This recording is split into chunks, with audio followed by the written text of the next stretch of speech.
Halo guys, kembali lagi di channel Andre for Zaman Now, dan pada video kali ini kita akan membahas tentang review dari match-match yang sudah sedang terjadi dan hasilnya sudah bisa kita ketahui gitu ya. Dan mungkin ada beberapa pertandingan yang belum bisa ketahui dan kita akan bahas di hari Selasa nih, oke. Yang pertama ada pertandingan antara kita lihat bersama-sama di Liga Primer ya, di Liga Primer Inggris.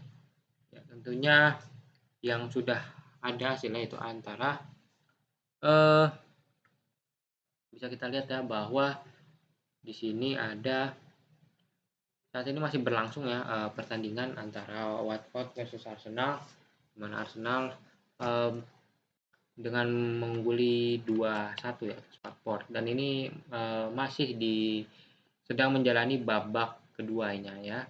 Dan untuk review hasil lengkapnya besok ya. Di gol dari Martin Odegaard ya, Xavi Hernandez, Fede Carito, dan juga Bukayo Saka. Terus untuk Manchester City versus Manchester United ya, kita akan lihat nanti pertandingannya. Untuk hasilnya kita baru bisa dibahas di hari Selasa. Untuk Liga 1 ya, kita lihat bahwa PSM melawan PSIS Semarang ya, dengan hasil kemenangan untuk PSM Makassar ya, 2 dan juga 1 untuk PSIS, di mana gol dicetak oleh Wiljan Pluim dan juga dari PSIS Jonathan Kantilana. Bisa dilihat untuk klasemen, PSIS berada di papan tengah ya, peringkat 7, dan juga PSM ya di bawah 4 peringkat di bawah PSIS Semarang, itu berada di posisi 11. Skor 2-1 ya. Untuk pertandingan selanjutnya dari Liga 1 Indonesia ya, di mana ada Persita melawan Persebaya Surabaya, di mana Persita meraih hasil seri ya di pertandingan match kali ini, di mana gol dicetak oleh Ahmad Nurhadianto dan juga Marukawa. Ya, di mana kita bisa lihat untuk Persebaya berada di posisi 4 klasemen sementara, dan juga Persita berada di peringkat 10 ya, peringkat tengah. Dan itu mungkin bisa dibilang antara papan atas dan papan tengah ya, yang cukup beda jauh ya untuk hasilnya. Dan untuk Bali United Persija ini masih sedang berlangsung ya di pertandingannya, dan juga akan kita bahas di hasilnya di hari Selasa. Untuk Serie A ada Genoa versus Empoli ya, di mana skor kacamata mewarnai hasil laga pada kali ini, di mana Genoa itu dia berada di peringkat bisa kita lihat bahwa di 19 ya, di mana semuanya meraih hasil imbang ya, 5 kali imbang. Dan juga Empoli berada di papan tengah ya dengan peringkat 13 ya, 3 kali imbang dan 2 kali kekalahan dalam 5 match terakhir. Nah, untuk hasil imbang ini ya kita bisa lihat bahwa untuk possession bola yaitu dikuasai oleh Genoa ya daripada Empoli, dan untuk hasilnya tetap kacamata akan mewarnai skor di Liga Serie A ini. Terus untuk selanjutnya ada pertandingan Bologna Torino yang masih berlangsung. Saat memasuki halftime, Fiorentina Hellas Verona ya, skor saat ini 1-1. Dan juga Venezia versus Sassuolo ya, ini masuk juga di halftime ya, di saat ini unggul Sassuolo 3-1 melawan Venezia. Untuk pertandingan yang belum berlangsung ya, ada Juventus melawan Spezia ya nanti malam ya. Dan juga Napoli versus AC Milan. Napoli versus AC Milan ya, bisa kita lihat ini pertandingan yang cukup seru ya, pertandingan yang cukup big match yang bisa dibilang, karena dua tim ini adalah dua tim raksasa, dua tim yang sangat bagus ya di Liga Italia. Ya, Napoli kita tahu bahwa kekuatan ya dari Napoli ya, salah satunya ada Insigne yang membuat Napoli itu bisa terus menegangkan sayapnya ya di kasta liga tertinggi di Serie A. Dengan kemenangan 2 kali untuk Napoli, 1 kemenangan untuk AC Milan, dan 2 kali hasil seri untuk keduanya. Oke, mari kita lanjut ke La Liga ya, La Liga Spanyol, di mana banyak pertandingan ya di La Liga ini yang baru akan bertanding, nanti ya, dan ada, 1 pertandingan yang sudah meraih hasilnya, yaitu pertandingan antara Cadiz versus Rayo Vallecano, di mana Rayo Vallecano mengalami kekalahan ya 2-0 dari Cadiz, di mana gol dicetak oleh Ruben Alcaraz dan juga Idrissi ya, di mana Rayo Vallecano dan juga Cadiz ya. Nah, Cadiz ini bisa diketahui bahwa meraih kemenangan pertamanya ya 2-0 melawan Rayo Vallecano, di mana Rayo Vallecano itu di 5 match terakhir mengalami kekalahan yang 5 kali secara beruntun, dan juga Cadiz 3 kali hasil imbang, 1 kali kalah dan 1 kali menang. Menangnya melawan Rayo Vallecano di pertandingan kali ini. Oke, untuk selanjutnya masih ada pertandingan lainnya antara Elche versus Barcelona. Ya, terus ada pertandingan antara Celta Vigo melawan Mallorca ya, dan juga Real Betis versus Atletico Madrid. Ya tentunya ini bisa kita lihat bahwa Atletico ya yang mungkin akan memenangkan ya dengan skor kemenangan terakhir 4 bagi Atletico ya, dan Celta Vigo belum meraih kemenangan untuk melawan Atletico sendiri. Oke, sekarang kita lanjut ke Liga 1 Prancis ya, di mana Saint Etienne meraih kemenangan 1-0 melawan FC Metz ya, di mana Saint Etienne ini berada di dasar klasemen ya. Hampir di dasar klasemen, tapi berada di 4 dari dasar klasemen yang 4 teratas dari bawah, dengan poin 27 ya dari match-nya 3 kali menang, 1 kali kalah dan 1 kali hasil imbang. Untuk match-nya itu sendiri 2 kali kalah dan 1 hasil imbang. 3 kali hasil imbang.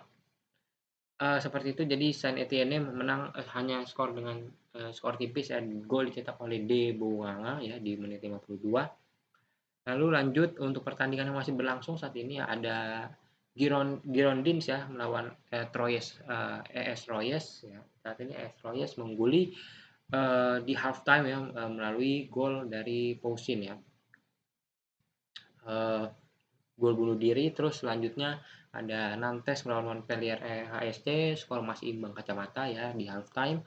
Lalu di halftime kembali di pertandingan lainnya ada Stade Rennais melawan Angers STO ya, di mana saat ini masih skor tipis 1-0 ya dari Borejet ya di menit 33, dan juga ada Stade Reims ya melawan Strasbourg ya, di mana skor kacamata masih meimbangi di laga ini ya. Kedua tim masih bermain dengan sangat hati-hati.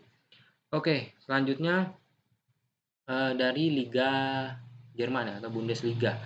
Bisa kita lihat, masih ada 1 pertandingan lagi ya, mungkin ada 2 pertandingan lagi yang mungkin belum bertanding ya, yaitu ada Los Lille Metropole melawan Clermont Foot ya. Ya, di jam waktu setempat, dan juga Olympique Marseille melawan AS Monaco ya. Ini mungkin Marseille melawan AS Monaco ini cukup seru ya, kita bisa lihat bahwa kemenangan terakhir itu dipegang oleh Marseille ya dengan 3-2 atas AS Monaco ya. Jadi AS Monaco meraih hanya 2 kemenangan, Marseille meraih 3 kemenangan. Kita lihat bahwa susunan pemain yang mungkin bisa nanti akan diturunkan oleh kedua kesebelasan. Ya tentunya di AS Monaco ada Alexander Nubel ya, kiper yang sangat muda, kiper yang baru berusia berapa belas tahun ya gitu ya. Kiper yang bermain dulu di Bayern Munchen sebagai pemain cadangan. Terus ada Ben Yedder ya, terus ada Djibril Sidibe, Gelson Martins dan sebagainya ya. Terus untuk Marseille kita tahu ada pemain-pemain yang juga tidak kalah penting, ada Dimitri Payet, terus ada Kamara, ada Saliba ya, dan lainnya. Oke, tentunya di Marseille itu juga jangan dilupakan ada Arkadiusz Milik ya, temannya dari Lewandowski. Terus ada dari sisi bench ya, di cadangan dari AS Monaco ada Kevin Volland ya, masih bisa nanti dimainkan di babak pergantian pemain ya. Oke, ini antara George Louis Sampaoli dan juga Philippe Clement mungkin akan mengatur strategi di antara kedua tim mereka ya, untuk Marseille dan AS Monaco. Kita lanjut ke liga selanjutnya, itu adalah La Liga ya. Bundesliga, yaitu ada 1 pertandingan saja antara FC Köln melawan Hoffenheim. FC Köln di sini kita bisa lihat bahwa ya performa head to head kemenangan ya dipegang oleh Hoffenheim ya. Tentu saja Hoffenheim dengan bermaterikan pemain yang sudah berpengalaman ya di Bundesliga, di kasta tertinggi Liga Jerman, bahwa bisa kita lihat ada Oliver Baumann ya, satu kiper yang cukup merepotkan ya, ada Kaderabek ya, ada Kramaric, tentunya yang bisa merusak-rusak ya dari lini pertahanan FC Köln ya, dan di FC Köln ini terkenal dengan satu pemain timnas Jerman yang mungkin saat ini masih eksis ya, yaitu Jonas Hector. Terus tentunya di Hoffenheim juga masih ada Sebastian Rudy ya, yang mantan dari pemain Bayern Munchen yang mungkin pindah ke Hoffenheim gitu ya karena ingin mendapatkan jam terbang. Ada pemain-pemain yang lainnya mungkin akan membantu tim Hoffenheim untuk meraih kemenangan. Oke, kita akan selanjutnya membahas review singkat ya, terkait dengan pertandingan Manchester City versus Manchester United ya, atau derby Manchester ya, di mana kita bisa lihat bahwa berita terakhir bahwa diketahui MCT itu mengalami beberapa trouble atau masalah di timnya ya. Ada Manchester City yaitu Ruben Dias yang mengalami cedera ya. Kita tahu Ruben Dias dalam laga terakhir mengalami cedera, absen 1 bulan ya. Selanjutnya Ronaldo ya. Ronaldo yang terancam tidak bisa ikut derby Manchester ya. Ya mungkin nanti akan ada penggantinya ya, bisa Marcus Rashford yang akan mungkin masuk ya. Ya kita tidak tahu bahwa mungkin tidak dibawanya Cristiano Ronaldo di dalam skuad Manchester United melawan Manchester City ini. Nah, mungkin nanti bisa dibantu oleh Paul Pogba ya, bisa Paul Pogba menyupport gitu ya di lini tengahnya dari Manchester United untuk membantu serangan tanpa adanya Cristiano Ronaldo gitu ya. Kita bisa tahu bahwa kurang lebih pemain-pemain yang akan turun gitu ya. Mungkin dari sisi penjaga gawang kita sudah tahu bahwa ada Derson Moraes ya, yang salah satu penjaga gawang yang terbaik bersama dengan David De Gea di sisi Manchester United, dan juga tentunya ada back ya yang mungkin Ruben Dias cedera di Manchester City mungkin akan digantikan oleh Aymeric Laporte atau John Stone yang akan menggantikan posisi Ruben Dias ya. Mungkin nanti akan Nathan Ake dan bisa back lain, lalu ada Gundogan, Fernandinho atau De Bruyne ya. Mungkin nanti akan memakai Gabriel Jesus atau false nine dengan Phil Foden. Lanjut ke Manchester United ya, kemungkinan besar tanpa adanya Cristiano Ronaldo dengan perannya pemain muda yaitu Anthony Elanga ya, yang mempunyai speed, mempunyai skill yang cukup mumpuni dalam mengotak-atik lini pertahanan lawan ya, dimana adanya support dari Pogba, Matic, Fred, dan juga yang lainnya ada Marcus Rashford, Jadon Sancho mungkin akan ditampilkan ya, dan juga di lini pertahanan tentunya ada Rafael Varane dan Lindelof ya, mungkin akan bertukar posisi yang berganti-gantian ya dengan Phil Jones atau Harry Maguire gitu ya. Oke, mungkin itu review singkat dari channel Anifor Zaman untuk review match. Untuk hasilnya kita akan bahas di hari Selasa. Sampai jumpa. Terima kasih, jangan lupa like, komen, dan subscribe.